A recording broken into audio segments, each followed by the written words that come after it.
What's up? I'm the Afrikan Caesar with the Sneaker Box Podcast. I'm here at Sneaker Legends, located at 1033 Howard Street in Dearborn, Michigan, and this is our YouTube video review of the Air Jordan Retro 3 OG True Blue.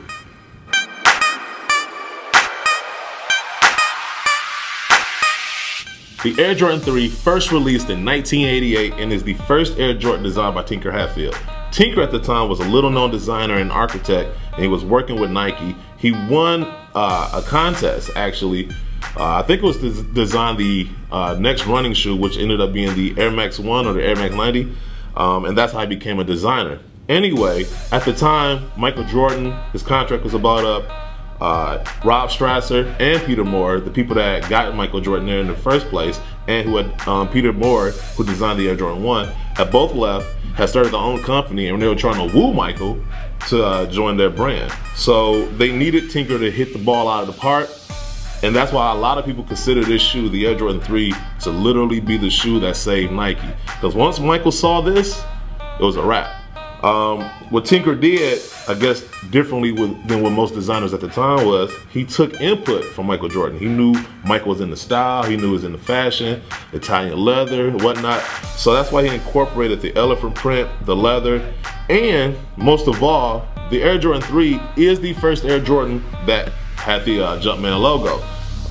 When Peter Moore left, he left behind some designs, including a picture that would become the inspiration for the Jumpman logo.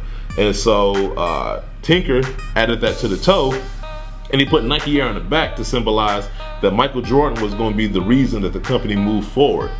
And so that was the reason why you had the Nike on the back and the Jumpman logo on the front. But we remember the Air Jordan 3 for a lot of reasons. One of the most iconic things was when Michael Jordan dunked from the free throw line in Chicago. Granted, you know, Dominique Wilkins probably should have won that dunk contest, but still, they're in Chicago. You think they're really about to let Michael lose in Chicago, in his hometown. So the Air Jordan 3 is one of the most iconic shoes ever. Matter of fact, if you go to Beaverton at the Nike headquarters, this shoe is sitting in their lobby, because even they consider this shoe to literally be the shoe that saved their brand from losing Michael Jordan, the greatest player of all time. All right, so enough of the history lesson. Let's get into the breakdown. The upper of the shoe is made up of a mixture of slightly tumbled leather along with smooth leather, both done in the white colorway. Located on the toe and heel of the upper, and on both sides of the tongue along the lace eyelets, you have the iconic elephant print. The tongue is also done in white leather with perforations, and it has the red Jumpman logo stitched at the top. Along the sides, you have red lace eyelets at the base of the tongue, and then hits of true blue on the remaining eyelets along the tongue. Your inside sock liner is true blue. Unlike previous versions of the True Blue 3s, the back of the tongue this time is done in red. The insole is also red and has Nike Air screen printed in white.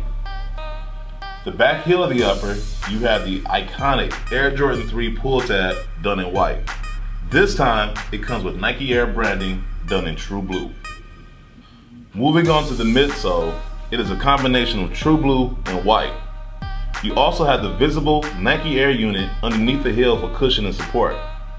The front toe is an extension of the rubber outsole. The outsole is mostly done in gray. On the forefront of the shoe, you have a red pivot pod. And the midfoot area of the outsole is done in white with the word Nike also done in red. All right, so I love this shoe. I love the fact that they brought it back in its OG form. I know a lot of people had complaints, one of which was they put the red behind the tongue. Look, man, y'all asked for them to bring the shoes back in their OG form. Now y'all complaining about them bringing it back in its OG form. Pick your poison. The second thing that I know everybody's complaining about is the leather. Granted, it's not as good as the 2011 version, but it's still a good shoe, and it's not a deal breaker. And half the people complaining about the leather in the shoe, you will see them wearing these shoes on Black Friday. So if you're gonna complain about it, don't buy them. Simple as that. Like I said, it's not the worst leather, it's not the best leather. Every shoe is not gonna be shattered backboard. It's just not gonna be, it's not happening. So once again, I'm not gonna complain about it. It's not hard. I'm feeling it right now. It's not the hardest leather. It's not like, you know, the 2013 Air Jordan 1 cardboard leather. It could have been better. If I had the option to, yes, but once again, it's not a deal breaker. It's nothing. I'm not about to lament over the leather on this shoe. But this is one of the most iconic shoes. As far as I'm concerned, as far as colorway, color blocking, this is by far one of my favorite not silhouettes, but versions of the Air Jordan 3. I remember having these in high school when they came out. Was it like 2001, I believe? And then they came back out in 2011. From what I heard, it's going to be a general release. There's going to be a lot of pairs floating around, so you shouldn't have a hard time getting these shoes. And plus, you know, Black Friday, a lot of people are going to be going after a whole bunch of other shoes, so it's really going to thin down the crowd. So, in my opinion, the shoe looks dope. I'm getting them. So, Kanye shrug. Now, I know I just got through getting on people about complaining, but if I had one complaint, it is this. If you're going to come back out with an OG version of a shoe, right? Go all the way. Do not half step. They came back out with this. Now, the shoe would have been, I mean, the shoe's dope, but it would have been like extra dope had they went back to the Nike Air tag. I'm not complaining. Well, yes I am. I am complaining. I wish they had came back with the Nike Air tag. I want Nike Air with everything else. Why not go all the way with this tag? But it is what it is. It's not like they're gonna like recall the shoes and put tags on them and then sell them again. So this is what it is. So I'm stuck with this. All right, so that's my opinion of it. You know what? We at the store. We actually got customers in here. Sir, what you think about this shoe? I think it's actually a dope shoe, but then again, you know, it's not a Yeezy. You know what I'm saying? Yeezy all the way. Bruh, see that bridge right there? Yeah. Go jump off. All right, you remember the last video on the Air Jordan 9s? I told you guys to crep protect your shoes.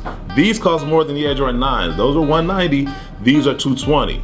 Practice safe stunting. Get yourself some crep protect. All right, so that about wraps up our video review of the Air Jordan 3 True Blue. I'd like to thank my dudes at Sneaker Legends for allowing me to do the video on this shoe. Also, make sure you check out sneakerbardetroit.com for all your sneaker news and release dates. Subscribe to our YouTube channel, which is the button below us. Also, make sure you catch the Sneaker Box podcast every week on iTunes, Stitcher, SoundCloud, Podcast Addict, sneakerbardetroit.com, and of course on this very YouTube channel that you're on right now. The Sneaker Box Podcast, the #1 sneaker podcast on the planet. Check us out. All right, so once again, I am the Afrikan Caesar. These are the Air Jordan 3 True Blues. We'll see you guys next week. We out. Peace.